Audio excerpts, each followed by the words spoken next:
This is a story about one of the fighting judges. And as you can tell, it's going to be about Deborah. Deborah was a judge down in this part of the country.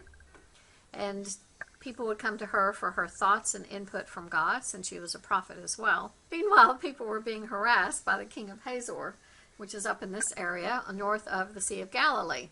Apparently this had happened for several years, and God tells Deborah to call Barak and that he should fight against the king of Hazor. Deborah calls Barak, and he comes and talks to her, and he goes, I will go and I will call people to help, but I want you to come with me. And she goes, I can come, but if you rely on me to be there, you're not going to get credit for it. It's going to go to a woman. Of course, the woman isn't actually Deborah either, so we'll talk about who does get credit for it later.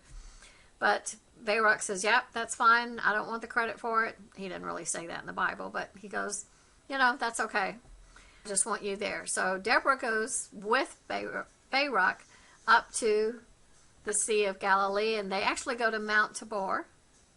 And at Mount Tabor, they meet with the armies, and so they have a big fight there. And so there's actually a big thunderstorm, and the chariots that the king of Hazor had sent down don't do so well in mud.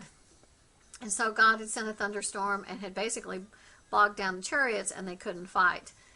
So Sisera, who was the commander of the army, fled as the chariots got bogged down and couldn't maneuver. And we'll talk about his story later. So the battle is won, and Barak and Deborah are celebrating. Deborah and Barak do this great song, and this is in Judges chapter 5. And part of it talks about the fact that Deborah was instrumental in helping Israel through this very rough time. The Song of Deborah and Barak is in Judges 5, and the things that I think they cover in the song, and I hope you'll take some time and read through it, is they begin by praising God and His power. They then praise all the commanders that risked their life and gave whatever service they could in order to make this happen. And they thanked all the tribes that sent people to the battle. And then they chastised all the ones that didn't send people to the battle. And then they praised Jael, who is the woman who actually was instrumental in killing the commander of the army.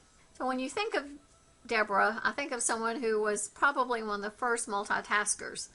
She talks about the fact that she was a wife, she was a mother, she was a judge, she was a prophet, and a leader, which is a pretty big plate of things to do during this time period.